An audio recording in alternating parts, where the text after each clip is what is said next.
Hello ළමයි කොහොමද ඉතින් ඔයාලට? ඉතින් ඔයාලව අදත් මගේ channel එකට ආදරයෙන් පිළිගන්නවා. ඉතින් ඕගොල්ලෝ බලනවා ඇති අද මම මොනවද හදන්න යන්නේ කියලා. අද මම හදන්න යන්නේ ගෑවුණු තන කන්න පුළුවන් රසම රස ලින්නමාලු හිඳුමක්. ඉතින් මේක ඇඹුල් තියල් වගේ තමයි. හැබැයි මේක ඇඹුල් තියල් නෙමෙයි. ඒ වගේම රසයි. ඉතින් මුලින්ම අපිට කරන්න තියෙන්නේ මේ මාළු ටික හොඳට පොඩි නොවන විදියට හොදගන්න. ඉතින් වතුරෙන් විතරක් හොදලා මදි හින්දා ලුණු ටිකක්, කහ ටිකක්, දෙහි ටිකක් දාලා මම මේක හොඳට හොද ගන්නවා. එතකොට මේකේ තියෙන පිළිගඳ ඔක්කොම යනවා. ඔයාලත් ඒ විදිහට මාළු හොදලා බලන්න. එතකොට මේ මාළු වල තියෙන දුගත නැති වෙනවා.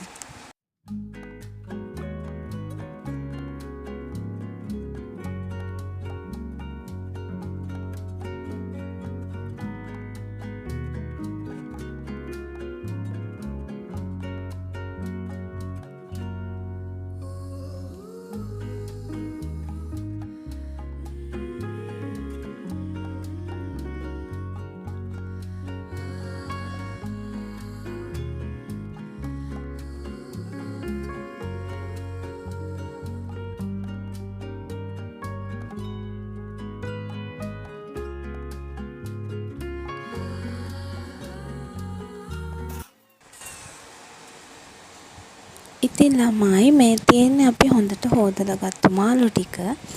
දැන් අපිට කරන්න තියෙන්නේ මේ මාළු ටිකට ලුණු කුඩු ටිකකුයි ගම්බිරිස් ටිකකුයි දාලා පදම් වෙන්න මේක වහලා තියාගන්න.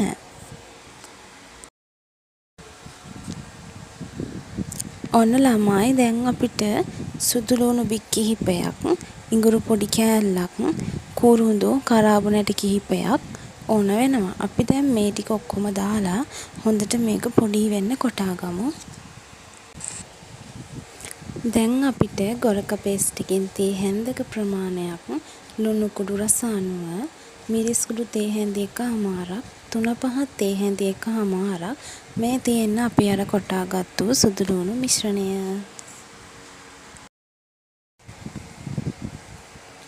දැන් අපි වාෂණයක් අරගෙන අර අපේ ගොරක ටිකයි සුදු ලුණු මිශ්‍රණය 3-5 මිරිස් කුඩු ලුණු ටික ඔක්කොම මේ වාෂණයට දාගෙන වතුර ස්වල්පයක් දාගෙන මේක ගොඩක් දියාරු මිශ්‍රණයක් නොවෙන්න මෙන්න මේ පදමට හදාගන්න ඕන.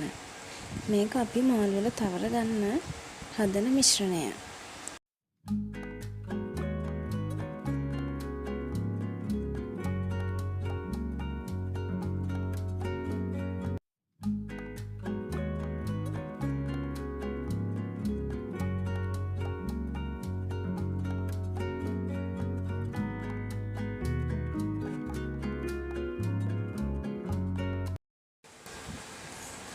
ඔන්න දැන් අපි මැටි වළඳක් අරගෙන රම්පේ කරපිංචා මෙන්න මේ විදියට අසුර ගන්න ඕන.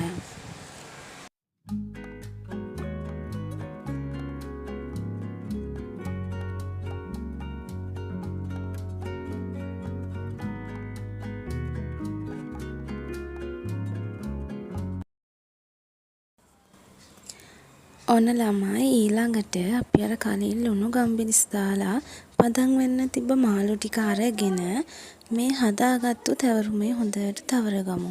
මාළු කෑලි ඔක්කොම ටික හොඳට මේ තැවරුමේ තවරගමු.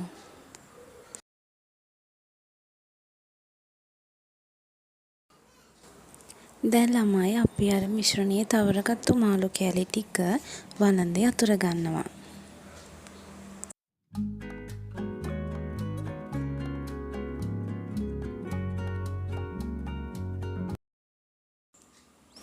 අපි දැන් අපේ ලින්න මාළු ඔක්කොගේම අර මිශ්‍රණයේ තවරගෙන අවසන්.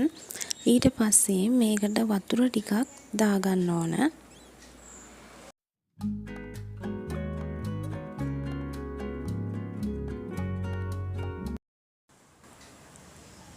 ඉතින් ළමයි මම මේකට දැන් අමු මිරිස් කරලක් 4ට පලාගෙන දාගන්නවා. ඒ වගේම ලුණු පොඩි ලුණු ගෙඩියකින් රවුම් වගේ කපලා මේ විදියට තියාගන්නවා. ඊට පස්සේ අපි මේක අඩු ගින්දරේ ලිපෙන් තියාගන්න ඕනේ. අපි මෙතනදී මතක තියාගන්න ඕන දෙයක් තමයි අපි මේක හැඳිගන්නේ නැහැ. එතකොට මාළු කෑල්ල ටික කැඩෙන්න බලනවා. ඒ නිසා මේක සැරින් සැරේ ඔයාලා හොලව ගන්න. මේකේ වතුර ගතිය හිඳෙනකන් ලිපේ තියාගෙන වතුර හිඳුනට පස්සේ ලිපෙන් බාගන්න. මම මේ කියලා දුන්න විදිහට ඔයාලත් හදලා බලන්න. හරිම රසයි. ඉතින් උදේට බත් මුලට බඳින්න උනත් රෑට මේක හදලා තියාගන්න පුළුවන්. ඉතින් අනිවාර්යයෙන්ම හදලා බලලා රස අපිට කියන්න. අදට මං ගිහින් එන්නම්. මගේ channel එක subscribe කරලා නැත්නම් දැන්ම subscribe කරන්න.